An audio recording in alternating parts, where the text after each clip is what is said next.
안녕하십니까. 오늘 여러분이 출력을 해서 문제를 풀어보셨죠? 자, 핵심적인 얘기가 뭐예요? 경우의 수가 있고요.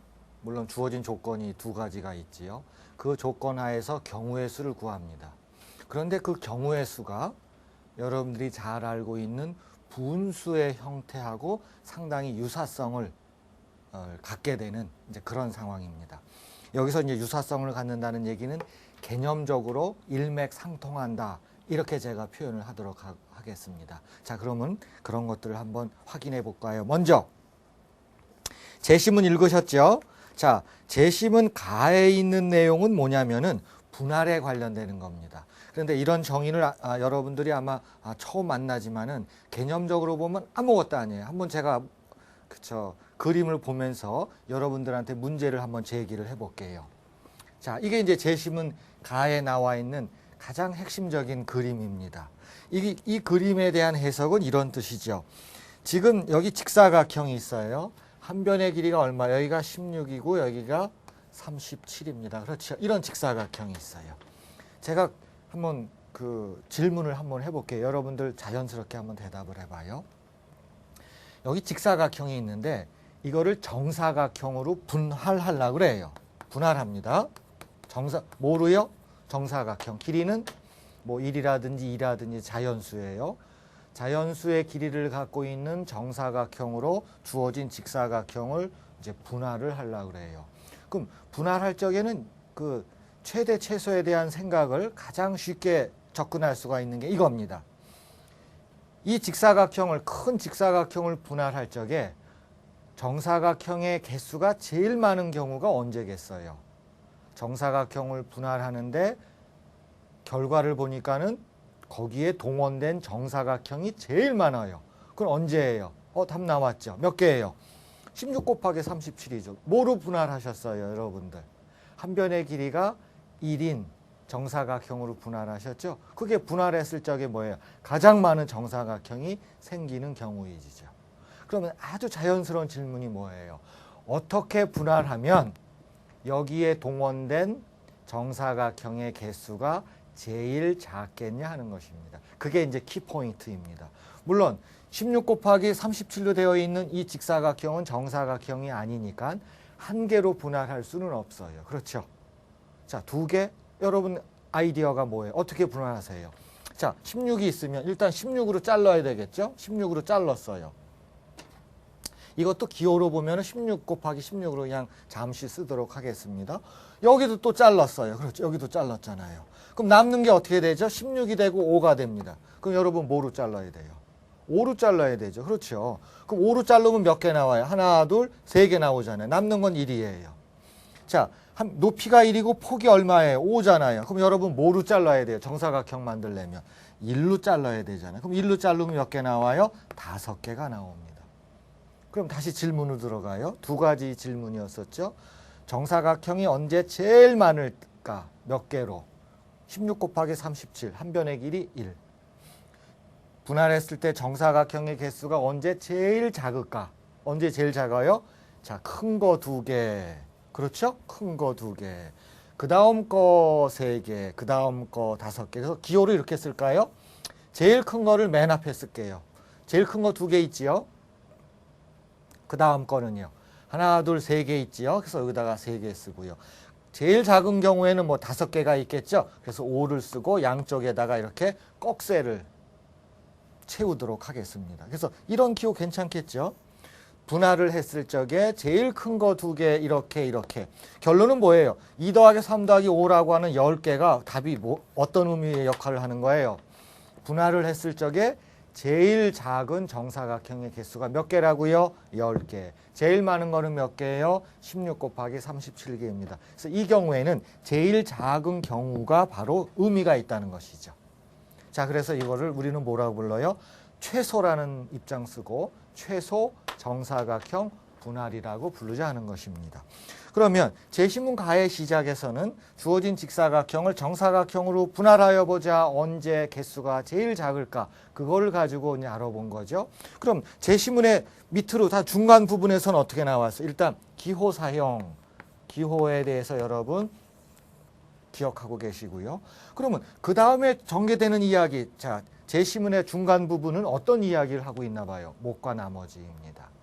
그럼 못과 나머지라고 하는 것은 이 상황에서는 뭐예요? 주어진 숫자가 37이고 그 다음 게 뭐예요? 16이잖아요. 여기다가 뭘 시행하는 거예요, 지금? 못과 나머지를 시행하죠. 여러분들 나 도와줘요.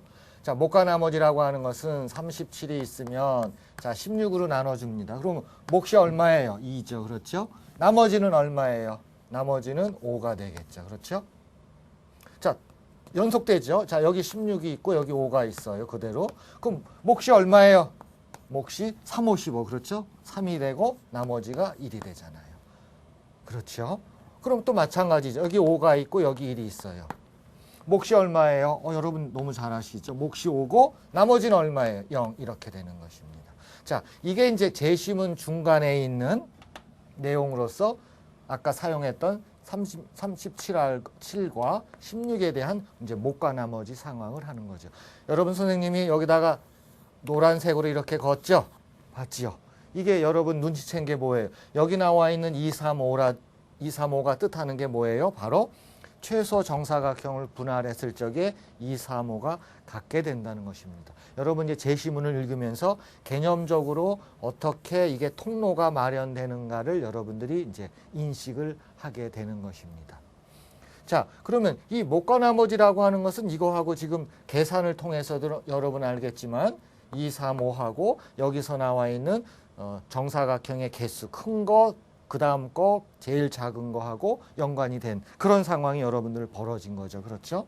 자, 그러면 지금 개념의 연관이 어디로 흘러가요? 여기서 이쪽으로 흘러갔어요. 그럼 선생님이 이거를 또 다른 입장으로 한번 표현을 한번 해볼게요. 동일한 개념을 지금 제가 서로 다른 입장으로 제가 설명을 하려고 그래요. 오늘 제시문에서는 그게 4가지가 나오는 것입니다. 이거를 한 가지라고 하겠어요. 이것도 하나의 한 가지죠. 못과 나머지요. 자, 그 다음에 세 번째의 생각을 해봐요. 여러분 두 정수가 주어졌다고 하는 것은 무엇을 의미할 수가 있냐면은 유리수를 의미할 수가 있습니다. 그렇죠? 여러분들이 유리수를 처음 배울 적에 어떻게 배워요? 정수가 있고 그거의 비율로 따져요. 단 분모는 0이 아닌 겁니다. 그래서 이 생각이 아주 자연스러워요. 뭐라고요? 두 정수가 있으면은 이거를 생각하자는 거예요. 그러면 자, 여기서 뭘 생각하겠어요? 자, 16은 원래 있던 거고요. 자, 37을 보세요. 이 개념을 갖고 오려면 이 우에서 37을 어떻게 표현했어요? 이 37을 이렇게 표현했죠. 자, 선생님이 다시 한번 쓸게요. 그러면 2 곱하기 그 다음에 얼마예요? 16 더하기 5가 되잖아요. 이 뜻이 뭔가요? 여기다가 한번 더 쓸게요. 결국은 뭐가 나오는 거예요? 2가 나오고 더하기 뭐가 되죠? 여러분 16분의 5가 되잖아요. 그러면 16분의 5를 가지고 또 이거하고 연결된다는 얘기는 이 얘기잖아요. 근데 여기서의 핵심은 뭐예요? 5분의 16이죠. 그럼 여기서 16분의 5를 16분의 보시죠. 16분의 5를 5분의 16으로 하려면 이걸 뒤집어 버려야 되죠. 그렇죠? 그럼 5분의 16 이렇게 뒤집어 버려야 됩니다. 그럼 이 뒤집었기 때문에 뭘 쓸 수가 있어요? 바로 이 녀석을 쓸 수가 있죠. 그럼 결과는 어떻게 돼요? 여기다 쓸까요? 2 더하기 뭐가 돼요? 1에. 자, 5분의 16이 의미하는 게 뭐예요? 5분의 16은 3과 5분의 1이죠. 그래서 3과 그 다음에 5분의 1이 된다. 그래서 여러분 오늘 강의 제목 출력했을 때 보았죠? 연분수입니다. 그 말은 뭐예요? 분수가 어느 정도 연속되어 있다. 이제 그런 뜻으로 바라보시면 돼요. 제가 여기다가 이렇게 이쁘게 좀 두껍게 그어놓을까요? 이렇게. 그래서 분수가 연속되어 있다. 그래서 오늘 강의의 뜻이 그거잖아요. 자, 다시 한번 정돈을 합니다. 우리한테 숫자가 37하고 16이 주어졌어요. 그럼 그 숫자 16과 37에 대해서 할 수 있는 게 지금 당장 3가지를 할 수가 있어요. 뭐예요? 16하고 37을 가지고 직사각형을 가지고 무엇을 한다. 됐지요? 자, 16하고 37이 있으면 뭘 해요? 못과 나머지를 한다. 됐지요? 세 번째는 뭐예요? 16과 37이 있으면은 분수를 생각한다. 이거예요. 이 3가지 방향으로 나타나게 된 거죠. 그렇죠? 자, 그러면 다시 한번 원고 보세요. 여기까지가 여러분들 출력했을 적에 원고의 첫 번째 쪽에 이제 맨 아래까지에 나와 있는 내용을 선생님이 쓴 겁니다. 그러면 자, 또 기호를 사용하기로 하지요. 아까는 정사각형의 개수를 썼을 적에 이렇게 깍지를 양쪽에다가 끼웠어요. 요번에는 여기 나와 있는 2, 3호도 유리수를 가지고 연속된 분수로 표현했을 때 2, 3호가 오니까 이것도 좀 기호를 사용하면 이거 너무 복잡하잖아요. 그렇죠? 여러분 너무 복잡하죠. 이게 3개만 돼도 그런데 선생님이 만약에 4개를 쓴다고 생각해 봐요. 그럼 복잡하잖아요. 그래서 기호를 좀 도입을 할게요. 그럼 요번에는 이렇게 하고요. 2가 이제 정수 파트가 되니까 여기다가 세미콜론을 이렇게 찍고 그 다음에 3,5 이렇게 한번 쓰기로 하지. 어때요? 됐지요? 자, 이렇게 쓰고 이거는 이렇게 하고. 그래서 양쪽에 깍지가 온 거는 정사각형의 개수를 뜻하고요. 이렇게 닫힌 가로가 온 거는 어떤 뜻으로 쓰겠다고요? 분수 형태에서 쓰기로 하겠다는 것입니다. 자, 그러면 이것도 일반적으로 뭐 쓴다 그러면은 일반적으로 쓰면 어떻게 돼요? 뭐 A0, 뭐 A1, A2 해가지고 몇 가지 있어요? AN까지 이렇게 쓸 수도 있고요.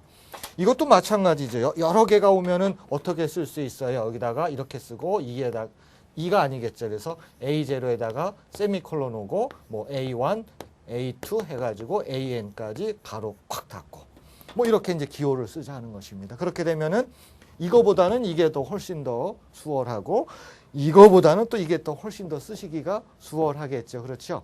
그래서 수학에서는 보통 개념을 도입한 다음에 그 다음에 이제 기호를 사용하는 것이 너무 자연스러운 것입니다. 물론 여러분들은 이 기호를 처음 보게 되면 어떻게 돼요? 깝깝하잖아요. 그렇죠? 그래서 천천히 저하고 오늘 이 기호에 대해서 한번 같이 즐겨보도록 하겠습니다. 자, 이게 제시문가의 핵심적인 내용이죠. 그렇죠? 제시문가에서는 뭘 한 거예요? 두 정수가 주어지면 직사각형을 가지고 분할을 하겠다. 못과 나머지를 연속해서 쓰겠다. 이번에는 뭐예요? 유리수로 만들어가지고 분수로 만들겠다. 이 3가지를 살펴본 것입니다. 자, 그러면 제시문 나로 들어가서 이 개념들을 경우의 수 입장에서 다시 보도록 하겠습니다. 자, 제시문 나 들어갑니다. 자, 제시문 나에 가면은 이제 그림이 이렇게 쭉 나와요. 물론 여러분 알겠지만 이건 자, 여러분들하고 내가 경우의 수에 대해서 지금 하려고 그래요. 자, 경우의 수에 대해서 하려면은 여러분들한테 여기 동원되는 도구와 그 다음에 또 뭐예요? 규칙에 대해서 설명을 드려야 되겠죠? 그래야 주어진 도구를 가지고 주어진 규칙에다가 적용을 했을 적에 경우의 수가 뭐가 나오느냐 그걸 따져보는 거니까요. 그렇죠? 이 2가지를 지금 차근차근 해야 됩니다. 자, 도구 들어갑니다. 도구란 뜻은 이런 거예요. 선생님이 이런 뜻입니다. 지금 여기에 바닥, 이건 바닥을 뜻합니다. 그래서 제가 흰색으로 칠해 놓을게요. 좀 비슷하게 하기 위해서 흰색을 바닥으로 까는 거예요. 그래서 바닥은 이렇게 지금 외견상으로 보면 바닥에다가 이렇게 3개를 깔았어요. 선생님이 이거를 방이라고 불렀어요. 방. 그래서 방이 3개를 바닥에다가 이렇게 해놓은 겁니다. 그 위에다가 뭘 할 거냐면은 여기 보시듯이 도미노하고 또 뭘 탈 거예요? 타일을 위에다가 쌓으려고 그래요. 그런데 도미노는 뭐냐면은요. 도미노는 이 방 길이의 2개짜리예요. 예를 들어서 이렇게. 이렇게 하면 2개짜리죠. 그렇죠? 그럼 타일은 뭐예요? 이거의 절반밖에 안 됩니다. 이거의 반이라 그러면은 요 정도 되겠죠. 그렇죠? 그래서 여러분들 여기 싼 거 보면은 이 녀석이 누구예요? 방 2개에다가 뭘 쌌어요? 도미노를 쌌고 그 옆에다가는 뭐 쌌어요? 여기다가 뭐 쌌습니까? 이렇게 이제 타일을 싼 겁니다. 이렇게 타일을 싸는 거예요. 한번 싸볼까요? 제가 첫 번째 방하고 두 번째 방에다가는 도미노를 쌌어요. 세 번째 방에다는 제가 타일을 쌀까요? 타일을 이렇게 싼 것입니다. 그렇죠? 타일을 싼 거예요. 그런데 오늘 타일 쌓기 위해서 뭐는 층수가 있어요. 예를 들어서 제가 이 타일을 이 위에다가 하나를 더 쌌어요. 그러면 이건 어떤 뜻이냐면 1층에도 타일이 오고 또 어디도 타일이 와요? 2층에도 타일이 오는 것입니다. 그래서 요 첫 번째 오는 것을 우리가 1층 괜찮죠? 두 번째 쌓는 것을 2층 이렇게 해서 이제 층수가 결정이 되어 있어요. 그리고 이것도 이제 방이죠. 방에도 번호가 있겠죠. 맨 앞에 있는 방을 뭐라고 부를 거냐면 B0. 요걸 B2, B1이죠. 그렇죠? 그 다음에 세 번째 방은 이렇게 B2 해서 이게 0서부터 0, 1, 2 이렇게 시작을 하게 한 것입니다. 자, 이게 이제 도구예요. 그렇죠? 자, 도구에 대해서는 이제 이와 같은 상황이 벌어졌고 이제는 뭘 해야 되냐면 제시문의 2번째 페이지죠. 중간쪽에 가면 이제 당연히 뭐가 나와야 돼요? 규칙이 나와야 됩니다. 그렇죠? 이 규칙 하에서 도미노와 타일을 쌓아보자. 몇 가지가 나오는가 이걸 확인하는 거잖아요. 그렇죠? 자, 그러면 규칙은 몇 개로 이루어졌어요? 2개로 이루어져 있죠? 자, 여러분 나 볼 거 없어요. 여기 보면 원고 보세요. 두 번째 페이지 중간에 규칙 1, 규칙 2 이렇게 돼 있죠. 그렇죠? 자, 규칙 1 들어갑니다. 자, 잘 봐요. 규칙 1에서는 뭐라 그랬냐면 각 방에는 도미노와 타일을 쌓을 수 있는 최대 층수가 결정된다. 이렇게 돼 있어요. 자, 그럼 최대 층수를 결정할 적에 여기는 몇 층까지 쌓을 수 있어요? A0층까지. 여기는 뭐 두 번째 방은 A1층까지. 이렇게 얘기를 해야 되겠죠. 세 번째 방은 뭐 A2층까지 쌓을 수 있다. 그런 뜻입니다. 아주 구체적인 예를 들면 첫 번째 방에는 2층까지 쌓을 수 있고, 그렇죠? 예를 들면 뭐예요? 두 번째 방에는 3층까지 쌓을 수 있고, 세 번째 방에는 예를 들어서 뭐 5층까지 쌓을 수 있고, 이렇게 이제 조건을 준 거죠. 그럼 이와 같은 상황을 보면은 두 번째 방에는 5층까지 쌓을 수 있잖아요. 그래서 쌓을 수 있다는 얘기는 여기까지 쌓아도 이것도 하나의 경우의 수가 되는 거죠. 그러면 자, 요 화면 그림 한번 보세요. 첫 번째 방과 두 번째 방에는 도미노가 왔는데 1층으로 되어 있죠. 그렇죠? 1층이에요. 그렇죠? 됐습니다. 이 점선은 필요가 없는 거죠. 그렇죠? 자, 세 번째 방에는 타일을 쌓는데 타일을 몇 층까지 쌓았어요? 1층, 2층, 3층, 4층까지 쌓잖아요. 그래서 아무런 관계가 없죠. 그래서 이것도 뭐 몇 가지 중에 하나예요. 전체 가지수 중에 한 가지가 되는 겁니다. 자, 이 그림은 어떻게 쌓나 보세요. 첫 번째 방에다가 뭘 쌓나요? 타일을 2개 쌓죠. 2층까지 타일을 쌓았어요. 그렇죠? 두 번째 방에는 1층까지 타일을 쌓습니다. 쌓도 되잖아요. 세 번째 방에는 몇 층까지 타일을 쌓았어요? 3층까지 타일을 쌓았어요. 따라서 이것도 뭐예요? 6개의 타일을 사용했지만 이것도 전체의 경우 수 중에 뭐가 되는 거예요? 한 가지가 되는 것입니다. 그래서 세 번째 방은 뭐 5층까지 쌓을 수 있기 때문에 여기도 쌓아도 되고 여기도 쌓아도 되고, 그럼 경우의 수가 자꾸 늘어나는 거지요. 그렇죠? 자, 그래서 첫 번째 규칙에 대해서는 몇 층까지 쌓을 수 있다라고 하는 것에 대해서 설명이 되어 있고요. 자, 다시 한번 또 봐요. 자, 원고 빨리 보세요. 자, 찬찬히 보십시오. 중간 부분에 또 뭐가 있어요? 규칙 2가 있습니다. 뭐라고 돼 있어요? 각 방에 타일과 도미노가 채워져야 된다. 이 말은 뭐냐면 이렇게 비어 있어요. 이건 비어 있죠. 자, 어디가 비어 있어요? 세 번째 방이 비어 있습니다. 그럼 이것도 한 가지냐? 아니라는 거예요. 최소한 채워져는 1층은 꽉 차야 된다. 그런 뜻입니다. 비어있는 방이 있으면 안 된다는 뜻이죠. 그렇죠? 그래서 하나는 있어야 된다. 그러면서 연이어서 뭐라 그랬어요? 규칙위에서는 도미노는 이게 도미노죠. 도미노는 무조건 1층에만 있어야 됩니다. 도미노가 만약에 이거 도미노로 할게요. 보세요. 이 도미노가 여기처럼 2층에 올라왔다. 절대 안 돼요. 무조건 1층에만 있어야 돼요. 그리고 연이어서 뭐라 그랬어요? 도미노 위에는 아무것도 못 옵니다. 도미노 위에는 도미노도 못 오고 타일도 못 와요. 예를 들어서 도미노 위에 도미노가 온다? 안 됩니다. 절대 안 돼요. 절대 안 돼요. 그렇죠. 왜 그래요? 도미노는 뭐라 그랬어요? 1층에만 온다 그랬죠. 그러니까 도미노는 1층에만 오는데 어떻게 위에 올 수가 있어요? 안 되죠. 그 말은 뭐예요? 도미노는 1층에만 온다는 얘기는 뭐가 또 포함되어 있는 거예요? 그 위에 도미노는 못 오는 겁니다. 자, 그럼 못 온다는 얘기는, 자, 그러면 타일은 올 수 있느냐 하는 거예요. 타일. 보통 타일은 제가 빨간 거 이렇게 쓸게요. 타일. 이것도 못 온다는 거예요. 도미노 외에는 아무것도 못 옵니다. 그리고 어디 위치해요? 무조건 1층에 위치해야 됩니다. 따라서 이거는 경우의 수에 포함될 수가 없지요. 그렇죠? 왜 그래요? 도미노 위에 타일이 온 거예요. 그래서 이거는 어떻게 해줘야 돼요? 빼줘야 됩니다. 이렇게 빼주면 이거는 된다는 얘기죠. 그렇죠? 자, 그래서 여러분들한테 동원되는 교구가 어떻게 돼 있고 그거의 규칙이 어떻게 돼 있고, 그렇죠? 그럼 그 규칙 하에서 경우의 수를 구해보도록 하겠습니다. 저 여기 보세요. 저하고 약속을 해요. 첫 번째 방, 두 번째 방, 세 번째 방이 있습니다. 첫 번째 방에는 최대 2층까지 쌀 수 있고요. 참 규칙 1입니다. 두 번째 방에는 최대 3층까지 쌀 수 있고, 세 번째 방에는 최대 5층까지 쌀 수 있다라고 가정을 했습니다. 됐지요? 자, 이와 같은 가정 하에서 방 3개 위에다가 도미노와 타일을 쌓아 두십시오 하는 거예요. 물론 그러려면 여기 이제 층수 표시를 할게요. 2층, 3층, 4층, 5층 뭐 이렇게 올라가겠죠. 그렇죠? 자, 이건 이제 필요 없고요. 자, 여기다 쌓을게요. 그러면 이런 경우에는 여러분 경우의 수를 여러분들을 자주 구해보는 기회가 있겠지만 항상 분리를 하면 좋습니다. 어떻게 제가 분리하나 보세요. 첫 번째, 도미노가 있다 없다 가지고 하면은 상당히 편리합니다. 즉 도미노가 없다 이런 걸 한번 해보죠. 도미노가 없다는 얘기는 여기다 뭐만 쌓겠다는 거예요? 타일만 이제 쌓는 겁니다. 자, 보세요. 기본적으로 타일은 이렇게 와야 됩니다. 그렇죠? 1층에는 일단 차야 돼요. 빈 곳이 있으면 안 돼요. 그럼 여기서부터 중요하게 생각해 봐요.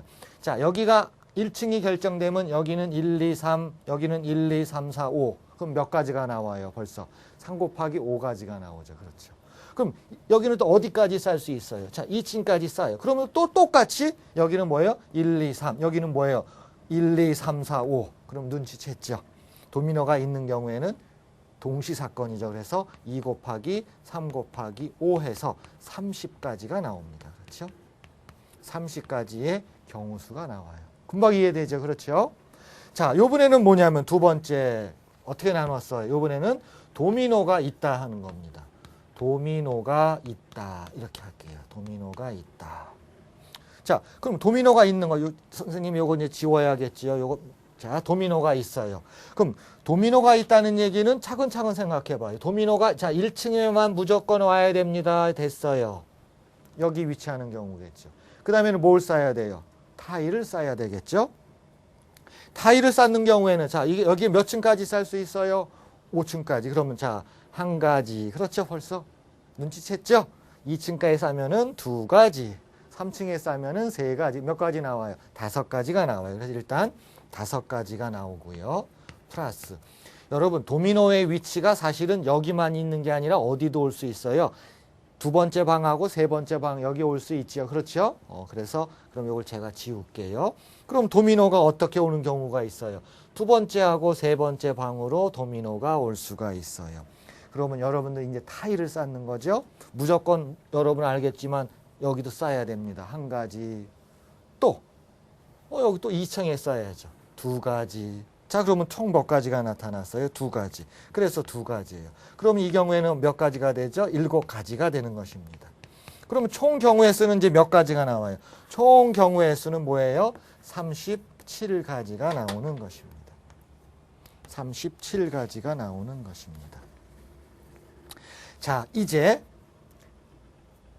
여러분들이 지금 본 것은 이 방을 가지고 최대 층수가 결정되어 있고 도미노와 타일을 쌓기를 한 거예요.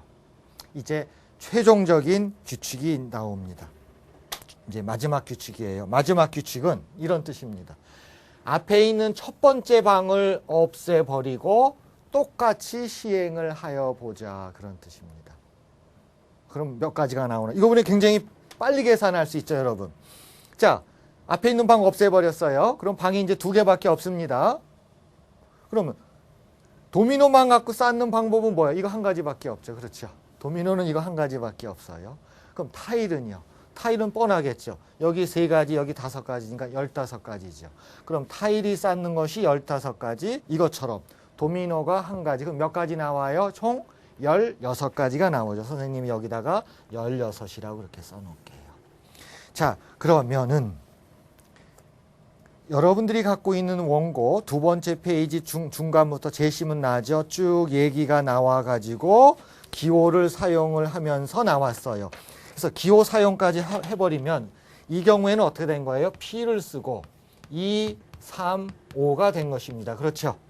그러니까 방이 3개가 있죠. 첫 번째 방에 2층까지, 3층까지, 5층까지 싸게 되는 경우에는 총 몇 가지라고요? 37가지가 나온다. 이렇게 기호를 도입한 거고. 이것도 기호 도입하면 되죠. 어떻게 한 거예요? 여기 P가 있고 얘는 없는 거니까 3,5 해놓고 나서 뭐가 되는 거예요? 몇 가지예요? 16가지. 이렇게 나오는 것입니다. 이렇게 이제 기호를 도입을 했어요.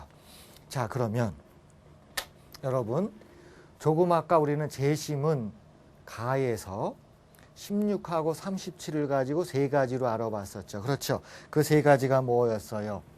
기억하셔야 됩니다. 2, 3, 5. 그렇죠. 제일 큰 정사각형, 중간 사이즈, 제일 작은 거 이거 했지요. 그렇죠? 두 번째는 어떻게 했어요? 못과 나머지 했었죠. 못과 나머지에서는 어떻게 나왔어요? 16분의 37은 2 더하기 이렇게 못과 나머지에서는 몫이 2, 3, 5 나왔죠. 마지막에서는 어떻게 돼요? 16분의 37을 연분수로 나타냈었죠. 그렇죠. 그럼 이것까지 포함해서 잘 보세요. 이거의 의미는 뭐예요? 여기도 뭐가 나타나요? 자, 2, 3, 5가 나타나죠. 그걸 바탕으로 해서 어떤 또 두 개의 숫자가 나타나요. 하나는 37, 또 하나는 16이 나타나죠. 그럼 제시문 가와 나에서는 16과 37을 가지고 2, 3, 5가 동원된다는 뜻입니다. 또는 2, 3, 5가 있으면 뭐가 결정되는 거예요? 16하고 37이 결정된다는 것입니다. 그러면 이 제시문 나에 나와 있는 도미노와 타일을 쓴 이 테크닉은 본질적으로 말하면은 경우의 수지만은 이 경우의 수는 뭐와 관련이 있는 거예요? 못과 나머지 또는 연분수 또는 뭐예요? 직사각형을 분할할 적에 최소 정사각형 분할하는 방법하고도 밀접한 연관성이 생긴다는 것입니다. 그래서 제심은 가와 나를 통해서 여러분들한테 그와 같은 개념적인 이야기를 연결을 시켜준 것입니다. 자, 그러면 제심은 가와 나에서는 궁극적으로 이제 최종적인 기호를 도입하고 그 기호를 가지고 기호를 바탕으로 해서 우리가 이제 논제를 전개하려고 그래요. 다시 말씀드리지만 수학에서는 보통 그렇습니다. 여러분들이 논술 문제를 만나게 돼 보면 제시문에 대해서 여러분들이 이해할 수 있는 그런 내용들을 이제 주어지게 되죠. 그런 다음에 이제 그 주어진 내용이 어떤 숫자라든지 경우의 수가 상당히 커질 수가 있잖아요. 그렇죠? 아까 말하면 연분수라 그러면은 연분수의 형태가 상당히 커지는 그런 거잖아요. 그래서 이제 그런 것들을 어떻게 다룬다든지 또는 이해를 하려면 또는 일반적으로 다루려면은 항상 어떤 형태를 취하게 돼요? 기호를 도입하게 되겠죠. 그렇죠? 그래서 제심은 나의 맨 마지막 부분에서는 쪽수로 말하면은 3쪽입니다. 3쪽에서는 뭘 가지고 얘기하고 있어요?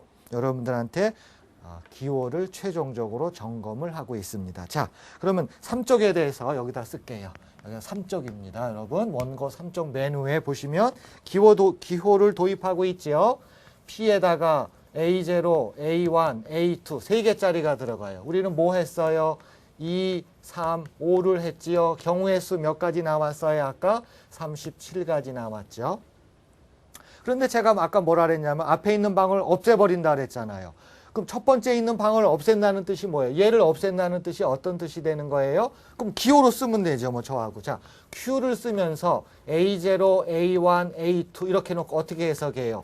Q, A0, A1, A2란 앞에 있는 방을 없애버리고, 그렇죠? 없애버리니까 이거밖에 안 남잖아요. 그리고 이 경우를 계산을 해달라 그런 뜻입니다. 그러면 지금 같은 경우는 뭐가 되는 거예요? P에다가 맨 앞에 있는 방 없애버렸죠? 그러면은 뭐예요? 3. 그럼 두 번째 방이 5가 되죠. 이거 계산했을 때 얼마 나왔어요? 16 나왔죠. 그렇죠? 이렇게 하자는 거예요. 그럼 여러분 이걸 일반적으로 쓰면 어떻게 써야 돼요? 일반적으로 쓸게요. 그러면 아하, 뭐 어떤 기호가 필요해요? P의 A0, A1, 뭐 A2 해가지고 어디다 쓸까요? 우리 원고대로 한다면 AN까지 가겠죠? AN. 그러면 이걸 어떻게 해석해요? 이것도 하나의 경우수입니다. 어떤 경우의 수예요? 방이 몇 개 있어요? N 플러스 1개의 방이 있지요. 그럼 처음부터 최대 몇 층까지 쌀 수 있어요? A0층, A1층. 이렇게 해가지고 맨 끝에 방에는 AN층까지 쌀 수 있을 때 도미노와 타일을 사용해서 쌀 수 있는 모든 경우의 수를 구하여라 이겁니다. 됐지요? 자, 두 번째 단계가 들어갑니다. Q에다가 뭘 붙여줘요? A0, A1 해가지고 AN까지. 자, 이 뜻은 뭐예요? 도미노와 타일을 싸서 경우의 수를 구하되 어디를 없애버렸어요? 첫 번째 방을 없애버리고 계산하여라. 그럼 첫 번째 방 없애버리고 계산하죠. 뭐 그럼 뭐예요? A1서부터죠. 뭐. 그럼 A2 해가지고 어디까지요? AN까지 이것을 계산하여라 그런 뜻입니다. 그래서 자 3쪽의 상단 부분에는 이와 같이 특수한 경우를 가지고 여러분들하고 기호를 사용하고 그리고 최종적으로는 뭘 했어요? 일반적인 기호를 한 겁니다. 다시 한번 보세요. 어쩌고 저쩌고 경우의 수를 다 구하여라. 이건 뭐예요? 맨 앞에 있는 방을 없애버리고 구하여라. 이렇게 된 것입니다. 그러면 여러분 눈치챘지만 이거는 분자에 해당됩니다. 이거는 뭐에 해당돼요? 분모에 해당됩니다. 여기서도 보셨지만 우리는 뭘 갖고 시작한 거예요? 16분의 37 갖고 시작한 거잖아요. 그러면 이 형태는 뭐가 되는 거예요? 방을 3개 놓고 하는 것은 분자를 뜻하는 거고 맨 앞에 있는 방 없애버렸죠? 맨 앞에 있는 방을 없애버린 거는 뭘 뜻해요? 분모를 뜻한다 그러는 것입니다. 그럼 이쪽으로 오세요. 얘는 뭔지 몰라도 분자를 뜻하고 얘는 뭐예요? 분모를 뜻한다 그런 뜻입니다. 됐지요? 자, 그렇게 해서 우리가 이제 최종적인 정의를 여기서 완성을 한 것입니다. 자, 그러면 이제 우리가 어느 방향으로 가야 되겠어요? 여러분 문제 풀어보셨지만 결국 이게 분모가 되고 이게 분자가 되는 것을 우리는 앞에서 확인하였다. 따라서 뭘 하겠다는 거예요? 일반적으로 증명을 하여라. 이게 이제 오늘의 핵심이에요. 자, 내용 핵심은 뭐죠? 경우의 수입니다. 그런데 그 경우의 수가 여러분들은 보통 경우의 수를 구하면 확률 통계에서 확률을 구한다든지 그런 경우지만 이 경우에는 뭐예요? 경우의 수가 바로 못과 나머지 분수 형태에서 연관이 된다. 그런 의미가 있는 것이 오늘의 공부 내용입니다. 됐지요? 자, 그러면은 이제 제시문의 내용을 여기서 모두 다 완성을 했다고 보고 이제 논제로 들어가도록 하겠습니다. 자, 논제 1 여러분 준비됐어요? 자, 저하고 논제 1을 보도록 하겠습니다.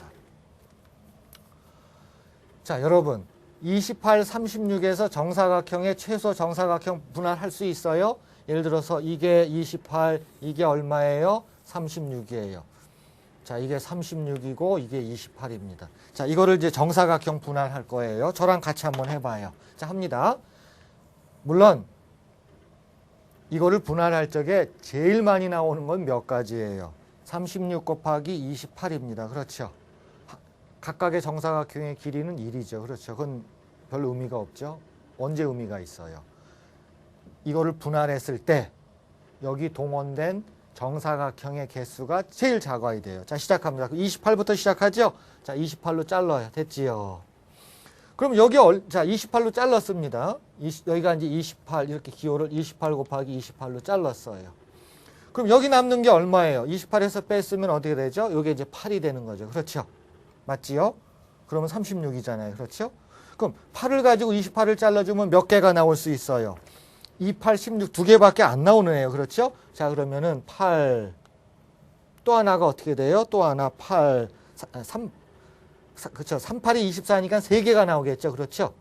여러분, 했지요? 자, 8이니까 3, 8이 24니까는 정사각형이 8짜리가 하나, 둘, 셋 이렇게 나오겠죠. 8x8을 제가 이렇게만 쓸게요.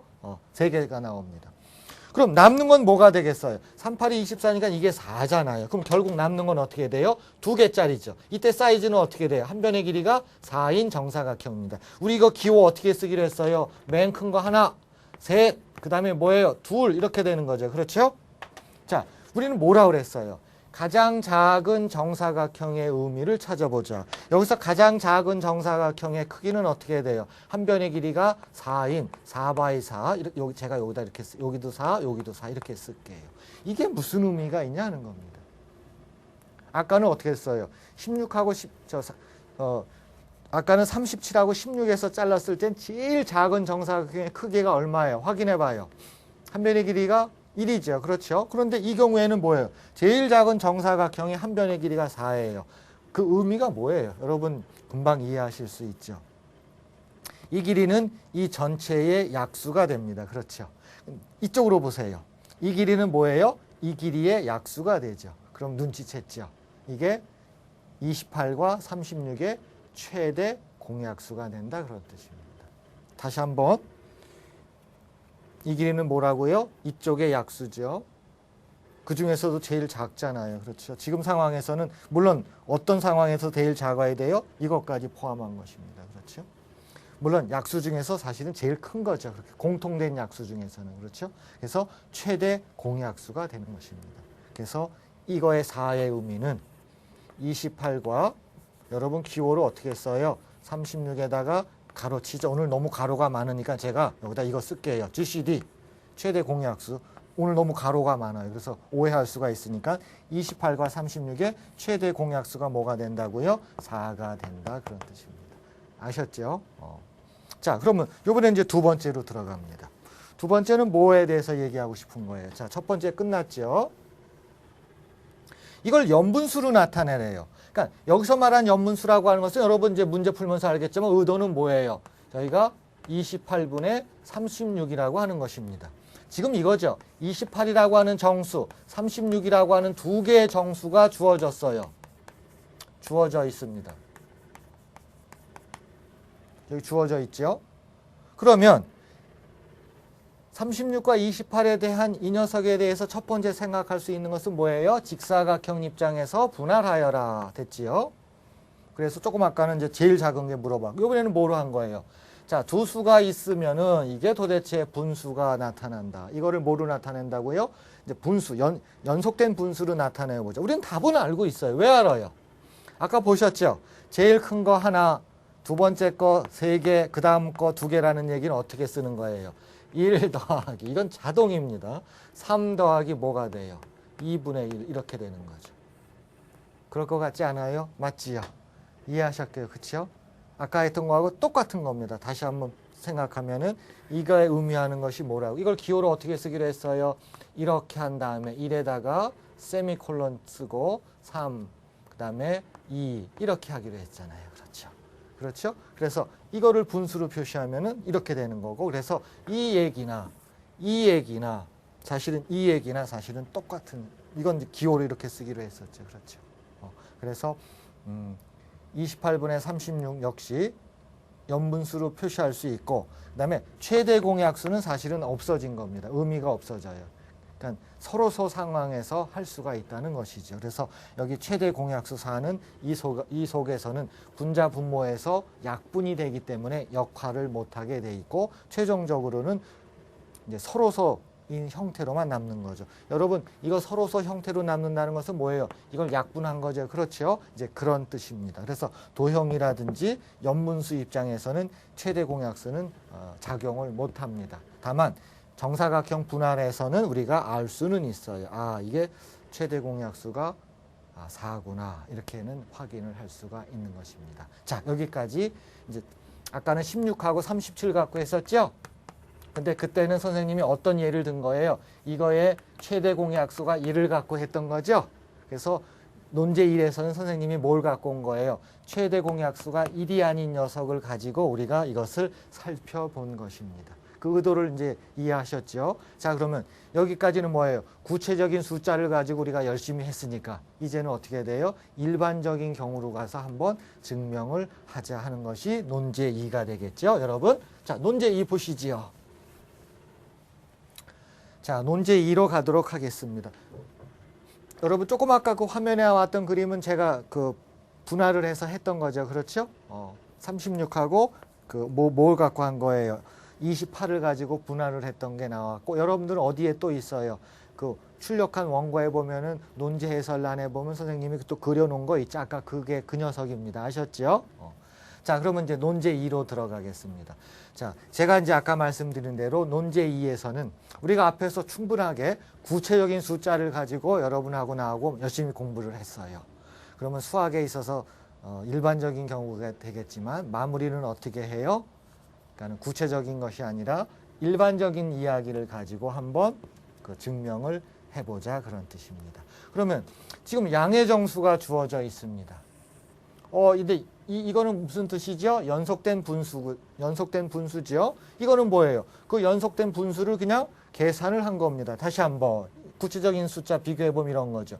여기에 뭐예요? 2, 3, 5라고 하는 것은 정의가 뭐예요? 이거의 정의요.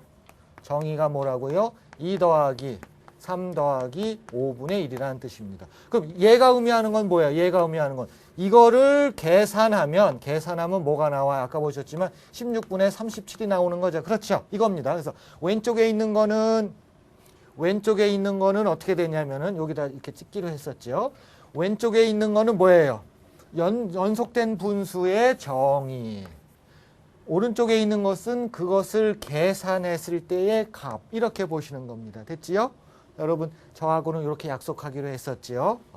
자, 그랬을 적에 이건 분수에서의 이야기를 어떻게 바꾸겠다는 거예요. 자, 분자. 분자는 뭐라고요? 이제 경우의 수로 접근을 합니다. 도미노 타일이지 어떻게 한다고요?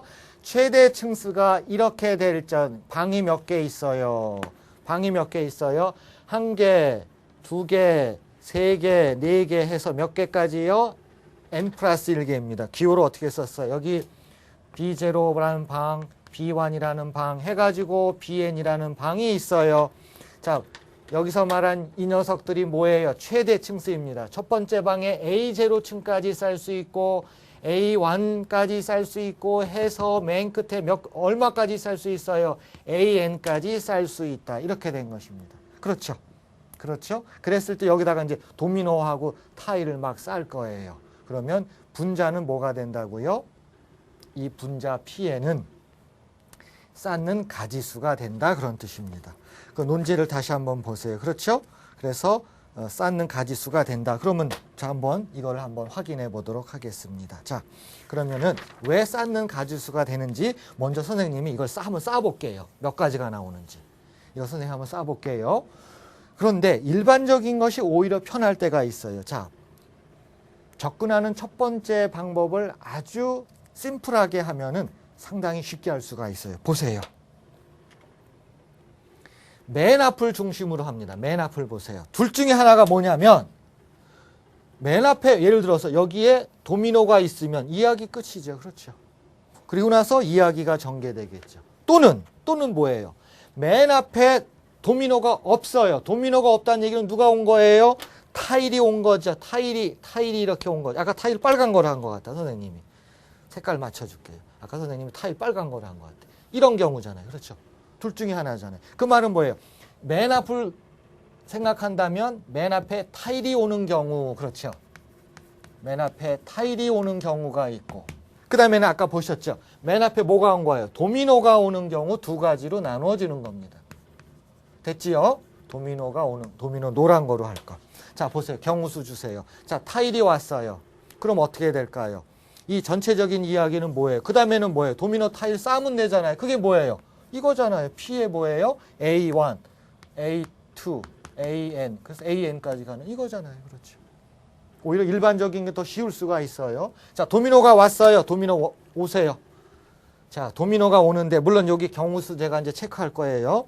자, 도미노가 먼저 하고 갈까요? 그러면 자, 이 경우는 뭐냐면은 지금 여기서부터 여기까지 지금 뭐예요? 타일을 가지고 쌓는 거잖아요. 그런데 여기에는 몇 가지가 있어요? 1층, 2층, 3층 해갖고 총 몇 가지가 올 수가 있어요. A0가 올 수 있잖아요. 그래서 곱의 법칙이기 때문에 여기다 뭘 곱해줘야 돼요? A0를 이제 곱해줘야 됩니다. 이거 놓치면 안 되겠죠?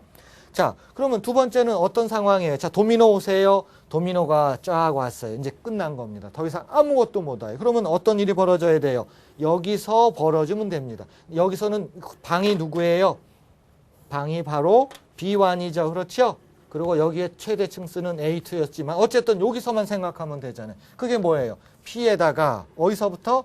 A2, AN까지 이렇게 가는 겁니다. 그러면 이거나 이거 또는 이거이기 때문에 뭐가 나타나요? 총 가지수는 어떻게 나타나요? A0P, A1서부터 어디까지? AN까지 더하기 P의 A2서부터 어디까지라고요? AN 이렇게 되는 것입니다. 됐지요? 그러면 이번에 분자 한번 확인해 볼까요? 분자. 그러니까 분자라고 하는 것은 뭐하고 관련되겠지만은 자, 다음을 한번 2번을 한번 보세요. 자, 이제 얘를 가지고 타겟으로 잡는 것입니다. 뭐라 그랬어요? 앞에 있는 방 하나 없어졌잖아요. 그렇죠? 앞에 있는 방 하나 없어졌어요. 그 뜻이 뭐 여기다 선 긋고요.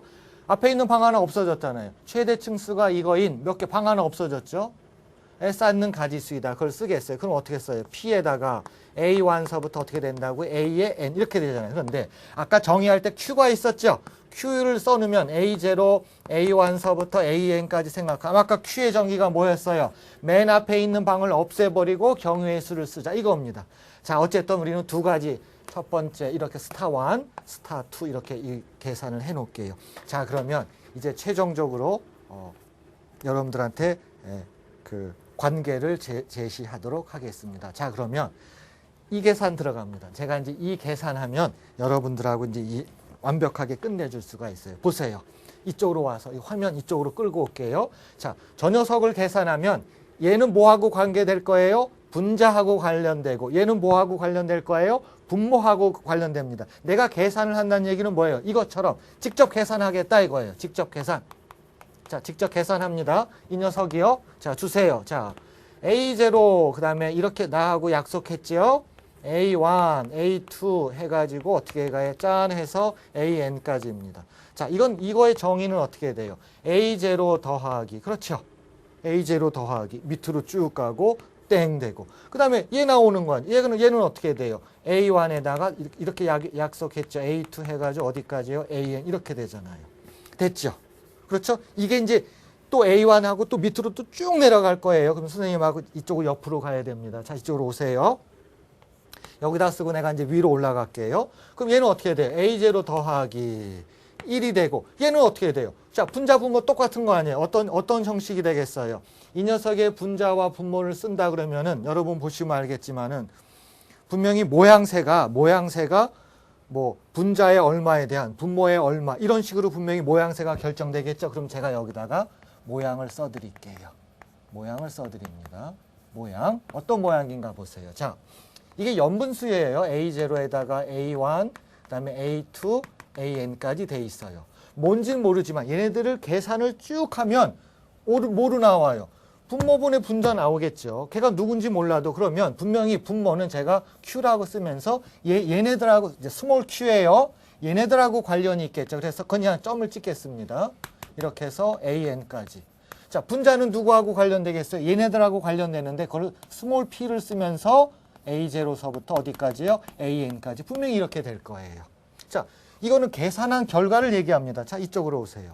물론 얘도 마찬가지겠죠. 다시 한번 그 얘기를 쓰면은 아까 A0에서 A1, AN이라는 게 있어요. 그럼 얘 계산하면 어떻게 되죠? 이겁니다. 됐지요? 이거 쓴 거예요. 그럼 이거 똑같은 거니까 제가. 그런데 이걸 어떻게 이야기를 했어요? 자, A0 더하기 어떻게 했습니까? 연분수로 옮겨갔죠. 연분수로 옮겨가면 A1서부터 어디가 돼요? AN이 되잖아요. 자, 보세요. 이야기 똑같습니다. 얘는 A0에다가 보세요. 연분수가 들어갔지만 이 녀석도 분자 분모가 결정되겠죠. 그렇죠? 자, 그러면 분자 주세요. 분자는 스몰 p에다가 이렇게 쓰기로 했었죠. 그 다음에 분모는 어떻게 했어요? 스몰 q에다가 이렇게 쓰기로 했었잖아요. 자, 됐어요. 이제. 자, 여러분 이걸 가지고 제가 분수에 분수 한 번 들어간 거를 요거를 좀 계산을 이쁘게 할게요. 여러분 여기다 쓰는 게 편할까요? 여기다 쓸게요. 자, 계산 들어갑니다. 얘는 어떻게 되죠? 등호를 쓴 걸 오해하면 안 되니까 요렇게 쓸게요. 그래서 이 등호는 이거죠. 자, 천천히 해봐요. A0 더하기. 얘는 분수의 분수니까 뒤집어지죠. 결과적으로 어떻게 돼요? 분모가 누가 되죠? P죠. 그렇죠. P의 A1에다가 AN이 되고. 분자 주세요. 얘는 스몰 q에다가 A1에다가 AN입니다. 다시 한번 강조해요. 스몰 PQ는 분수의 계산이고 아까 라지 P, 라지 Q는 뭐예요? 도미노 타일에 대한 경우수예요. 자, 이거 계산하면 어떻게 돼요? 자, 분모 통분합니다. P의 A1에서 어디까지 가요? AN. 자, 분자 주세요. 분자는 어떻게 되죠? 좀 길어야 되겠죠? A0 곱하기 P의 A1서부터 어디까지 가요? AN. 플러스 Q에다가 A1서부터 어디까지 갔어요? AN 이렇게 갔잖아요. 자, 여러분. 이제 다 끝났어요. 저하고 아까 뭐 했어요? 도미노하고 타일을 한 그 결과를 한번 보세요. 칠판으로 보면. 자, 이거 분자. 이 분자의 계산하고 이쪽으로 오세요. 이게 이거지요. 이게 이거입니다. 그렇죠? 왜 그래요? Q에서는 하나 빼고 가는 거죠. 그렇죠? 자, 분모 보세요. 분모는 뭐예요? 이거지요. 그렇죠. 이겁니다. 그렇죠? 자, 여러분 이제 원고를 다시 보면서 단 조심해야 돼요. 스몰 pq는 분자에서의 계산할 적에 스몰 pq를 쓴 거고 라지 pq는 뭘 쓴 거예요? 도미노와 타일의 경우의 수를 쓴 거예요. 그랬더니 결과가 어떻게 돼요? 똑같죠. 똑같죠. 그래서 이제 증명이 완성이 된 것입니다. 자, 여러분 제가 한 1분 정도 이제 얘기를 해야 될 것 같아요. 지금 이야기는 본질은 그거죠. 도미노와 타일을 가지고 경우수를 구하였다. 세상에. 그랬더니 그게 목과 나머지하고 관계가 된다. 그런 뜻입니다. 의미를 두면 대부분의 여러분들이 구하는 순열조합에서 경우의 수라고 하는 것은 사건의 경우의 수 또는 그거를 바탕으로 한 확률 이야기로 전개가 됩니다. 그런데 오늘 공부의 의의는 어디가 있어요? 그런 것이 아니라 경우의 수가 뭐가 관련되는 거예요? 목과 나머지를 결정하는데 아주 논리적으로 개념적으로 연관이 된다 그런 뜻입니다. 그러면 여러분 그 참고에다가 제가 들어가 있는데 할 수 없어요. 1분 정도 또 얘기해야 돼요. 여러분 집중해서 이야기를 듣기를 바랍니다. 참고란에다는 제가 뭘 써놨냐면 붙이기를 써놨어요. 그래서 붙이기에 대한 걸 한번 여러분 원고를 중심으로 해서 좀 읽어보셔야 됩니다. 그러니까 왜 붙이기를 내가 참고에다 해놨냐면 아까는 정사각형 분할을 우리가 공부한 거잖아요. 그럼 붙인다고 하는 것은 뭐야? 여기 정사각형이 있다. 또 다른 정사각형을 붙이자. 이건 아니죠. 아니라는 거 여러분 벌써 알죠? 내가 말하는 정사각형 붙인다고 하는 뜻은 뭐예요? 정사각형을 붙였을 때 그 붙인 결과가 뭐가 돼야 돼요? 직사각형이 돼야 지금까지 했던 이야기하고 이렇게 연관이 되겠죠. 그렇죠? 그래서 맨 처음에 1을 붙였어요. 한 변의 길이. 한 변의 길이 1 붙이면 되잖아요. 그럼 계속 붙이면 의미가 있어요? 없어요? 없죠. 그럼 한 번 붙인 거를 붙이지 마요. 그럼 이 경우에는 뭐밖에 없어요? 한 변의 길이가 2밖에 없지요. 여기다 붙여도 되겠죠? 물론 이 위도 되겠지만 그렇죠. 2 붙였어요. 계속 붙이는 의미가 없으니까 한 번 붙인 거는 못 붙이게 했죠. 그러면 2 말고 또 뭐 붙여야 돼요? 3밖에 없죠. 그럼 여기다 3 붙이죠. 3을 썼기 때문에 못 붙입니다. 이제 그럼 뭐밖에 없어요? 이 상황에서 정사각형 붙이기 하면 5밖에 없죠. 그렇죠? 이제 5밖에 없어요. 그럼 여러분들이 느끼는 게 뭐예요? 1, 1, 2, 3, 5 느낌이 쫙 오죠. 그렇죠? 뭐예요? 피보나치 수열이죠. 그렇죠? 그럼 이 피보나치 수열의 본질은 어떤 입장으로 보겠다는 거예요? 한 변의 길이가 어떻게 돼요? 5죠. 이쪽 변의 길이는 어떻게 돼요? 이거 8이잖아요. 그럼 본질이 뭐예요? 본질이 뭐예요? 5분의 8이라고 하는 것은 목과 나머지를 쓰면 어떻게 된다는 얘기예요? 제일 큰 거 하나 됐지요? 하나 그렇죠? 하나 그렇죠? 그 다음에 얼마예요? 2분의 1. 내가 이쁘게 좀 해놓을게요. 이렇게 분수 좀 이쁘게. 이거 좀 이쪽으로 오면 좋겠다. 그렇죠? 이렇게. 분수, 분수. 이렇게 여기도 분수. 그렇죠. 이런 뜻을 뜻하는 것입니다. 그래서 사실은 이거는 이제 계속 붙여나가면 이제 무리수하고 관련이 될 것이에요. 그래서 그거에 대해서도 한번 생각을 해보시길 바랍니다. 그래서 오늘은 경우의 수를 목과 나머지하고 관련을 해서 같이 공부를 해보았습니다. 여러분 수고 많으셨습니다. 감사합니다.